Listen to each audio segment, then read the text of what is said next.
এই George Harrison তিনি ছিলেন পপস্টার। তার অনেক নাম ডাক ছিল। কি ছিল? তার অনেক নাম ডাক ছিল। তো তিনি এক সময় ঘুমিয়ে আছেন। কিসে আছেন মা? ঘুমিয়ে আছেন। তার যে আঙ্গিনাটা ছিল, মানে বাড়িটা ছিল, সেটা ছিল একটা মন্দিরের পাশে। কিসের পাশে মা? মন্দিরের পাশে। তো এই ভগবানের যে মন্দির, ভগবানের মন্দিরের মধ্যে কার নাম বেশি হয়? কার নাম বেশি হয়? ভগবানের নাম হয় না, অন্য কোনো নাম হয় কি? তো ভগবানের মন্দিরে ভগবানের নাম হয়। এই জর্জ হ্যারিসন তার বাড়িটা তো ভগবানের মন্দিরের পাশে, তো সবসময় কার নাম শুনে? কার নাম শুনে? ভগবানের নাম শুনে। তো একদিন তিনি শয়নে ছিলেন, তো তার তো অনেক শত্রু ছিল। কি ছিল মা? এই জায়গার মধ্যে একটা কথার প্রতি মনোযোগ রাখবেন সবসময়। আপনি যত উপরে যাবেন আপনার কি বাড়বে? কি বাড়বে? এই জায়গায় বলছে কি, শত্রু বাড়তে গেলে খারাপ কাজ করতে হয় না, ভালো কাজ করলেও কি হয়? অনেক সময় শত্রু কিন্তু বেড়ে যায় না মা? জর্জ হ্যারিসন তার অনেক শত্রু ছিল। কি ছিল মা? অনেক শত্রু ছিল। হ্যারিসন যখন নিদ্রায় ছিল, কিসে ছিল? নিদ্রায় ছিল, তখন কিছু ব্যক্তি হ্যারিসনকে মারার জন্য আসলো। কিসের জন্য আসলো? তারা চিন্তা করলো এখন তো অনেক রাত্রি, হ্যারিসন তো কিসে আছেন? ঘুমিয়ে আছেন। এখন সেই অবস্থায় আমরা তাকে কি করতে পারবো? তাকে মারতে পারবো। তার ঘরের মধ্যে যখনই প্রবেশ করলো, তাকে যখনই মারবে, তৎক্ষণাৎ মন্দিরের মধ্যে তো কার নাম হচ্ছে মা? বলো না। কার নাম হচ্ছে? ভগবানের নাম হচ্ছে। তো ভগবানের নাম যখন হচ্ছে, ভগবানের কি করুণা, ভগবানের কি দয়া, তো ভগবানের করুণাতে সেই ব্যক্তিটা জেগে উঠলো। কোন ব্যক্তিটা মা? সেই ডান্সার পপস্টার, সে জেগে উঠলো। জেগে ওঠার পরে তিনি দেখতে পেল তার চোখের সামনে চারজন ব্যক্তি। কয়জন ব্যক্তি?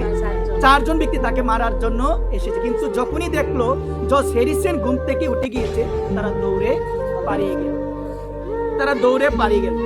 পালিয়ে যাওয়ার পরে সে চিন্তা করলো, যার কারণে আজকে আমার মৃত্যু হলো না, যার কারণে আমি বেঁচে গেলাম, একটু তার মন্দিরে আমি যাব। কারণ আমার ঘরের পাশে তার মন্দির, আমার কোনোদিন যাওয়া হলো না, আমি কোনোদিন যাই নাই তার মন্দিরে। আমি আগামীকাল তার মন্দিরে যাব। কেন? কারণ তার কারণে আমার মৃত্যু হয় না। কারণ আজকে আমার মৃত্যু হওয়ার কথা ছিল। চারজন এসেছে আমাকে মারার জন্য। কয়জন? চারজন। কিন্তু আমার মৃত্যু হয় নাই। কেন? সেই নামের জন্য। কিসের জন্য? নামের জন্য। মন্দিরের মধ্যে নাম হচ্ছে, ভগবানের নাম হচ্ছে। সেই নাম শুনে সেও ঘুম থেকে উঠে বলছে কৃষ্ণ কৃষ্ণ। এবং তারা বুঝতে পারলো সে তো জেগে গিয়েছে, আর মারতে পারবো না। সবাই কি করলো? পালিয়ে গেল। তো আগামীকাল কোথায় গেল? কোথায় গেল মা? মন্দিরে গেল। মন্দিরে যাওয়ার পরে মন্দিরের পূজারীকে প্রশ্ন করলো। কাকে প্রশ্ন করলো? মন্দিরের পূজারীকে প্রশ্ন করলো যে এই যে আপনারা কৃষ্ণ কৃষ্ণ বলেন, আপনারা কৃষ্ণ কৃষ্ণ করেন, এই কৃষ্ণকে, এই কৃষ্ণটা কে? আপনারা যে কৃষ্ণ কৃষ্ণ বলেন, এই কৃষ্ণ কে? এই কৃষ্ণের জন্মস্থান কোথায়? আপনি কৃপা করে আমাকে বলেন, আপনি কৃপা করে আমাকে বলেন। এই কথা বলার পরে পূজারী বলল যে কৃষ্ণ হলো আমাদের ভগবান। কৃষ্ণকে? কৃষ্ণ হলো আমাদের ভগবান। তার আবির্ভাব স্থান হলো ভারতবর্ষ, মানে ভারতে বৃন্দাবনে তার আবির্ভাব স্থান। একবার সে চিন্তা করলো, যার কারণে আমার মৃত্যু হয় নাই, আজকে আমার মৃত্যু হওয়ার কথা ছিল। চারজন এসেছিল আমাকে মারার জন্য, আমাকে হত্যা করার জন্য, কিন্তু ওই কৃষ্ণ নামের ধ্বনি শোনার পরে আমার ঘুম ভেঙে গিয়েছিল এবং আমার বদনে ছিল কৃষ্ণ কৃষ্ণ, যার কারণে আমার মৃত্যু হয় নাই।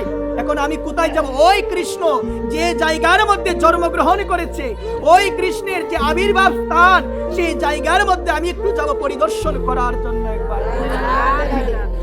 এই কথা চিন্তা করে সে বিমানে উঠে কোথায় গেল মা? কোথায় গেল? বৃন্দাবনে গেল। এবং ভারতবর্ষের মধ্যে যত তীর্থ রয়েছে সমস্ত তীর্থের মধ্যে কি করলো গো মা? ভ্রমণ করলো। ভ্রমণ করার পরে তিনি চিন্তা করলো, এখন আমি খ্রিস্টান ধর্ম থেকে আমি সনাতন ধর্মের মধ্যে দীক্ষিত হব। একজন গুরুদেবের কাছে গেল। গুরুদেবের কাছে যাওয়ার পরে গুরুদেবকে তার সমস্ত ঘটনা খুলে বলল। খুলে বলার পর বলতে, যার কারণে আমার মৃত্যু হয় নাই, যে ব্যক্তির কারণে আমার মৃত্যু হয় নাই, যার নাম শোনার কারণে আমার আজকে আমি ওই মৃত্যু থেকে মৃত্যু হওয়ার কথা ছিল, কিন্তু আমার মৃত্যু হয় না, যার কারণে আমি রক্ষা পেলাম, আমি নতুন জীবন পেয়েছি, আমি আমার ওই জীবনটা তার নামে উৎসর্গ করে দিব। একবার এই জীবনটা আমি তার নামে উৎসর্গ করে দিব। গুরুদেবের কাছে গিয়ে সমস্ত ঘটনা খুলে বলার পরে গুরুদেব তাকে বলল যে বাবা তুমি স্নান করে আসো, আমি তোমার কর্ণমূলে বীজ মন্ত্র আমি তোমাকে প্রদান করছি। এই কথা বলার পরে সে স্নান করে আসলো। স্নান করে আসার পরে ওই গুরুদেব তাকে মন্ত্র দিয়েছিল। মন্ত্র দেওয়ার পরে তার মধ্যে চৈতন্য এসেছে। কি এসেছে গো মা? চৈতন্য। সে সর্বদা ভগবানের নাম করে, সে সর্বদা ভগবানের নাম করে, ভগবানের নাম কীর্তনে সর্বদা মগ্ন থাকে। সর্বদা একটাই নাম, হা কৃষ্ণ, হা কৃষ্ণ। সর্বদা তার বদনের মধ্যে কার নাম বলো না মা? ভগবানের নাম। কারণ এই কৃষ্ণ নামের জন্য আজকে আমার মৃত্যু হয় না। কারণ হওয়ার কথা ছিল, এই কৃষ্ণ নামের ধ্বনি আমার কানে গিয়েছে, আমার মৃত্যু হয় নাই। এই কারণে সর্বদা আমার ভগবানকে ডাকে, সর্বদা আমার কার নাম করে বলো না মা? ভগবানের নাম করে।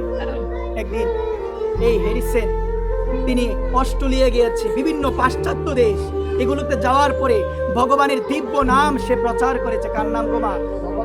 অস্ট্রেলিয়া, ফ্রান্স, ইংল্যান্ড বিভিন্ন জায়গায় গিয়েছে এবং ভগবানের নাম প্রচার করেছে।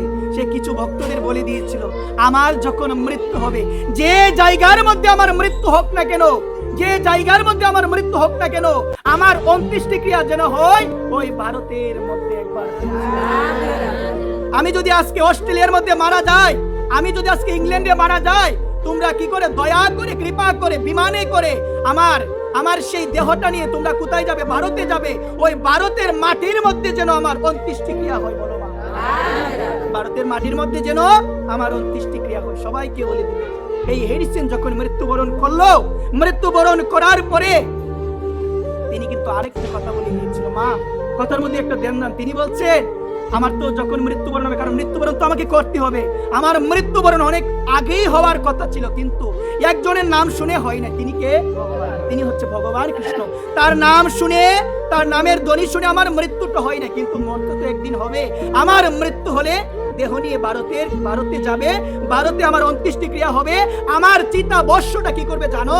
আমার চিতাবর্ষটা তোমরা বিমানের মধ্যে উঠে ভারতের বিভিন্ন জায়গার মধ্যে তোমরা কি করবে? চিঠিয়ে দিবে। কারণ আগামী জন্মে যদি আমার জন্মটা হয়, ভগবান যদি দয়া করে কৃপা করে আমাকে আবার মনুষ্যকুলে পাঠায়, আমার জন্ম যেন ভারতের বুকে হয় একবার।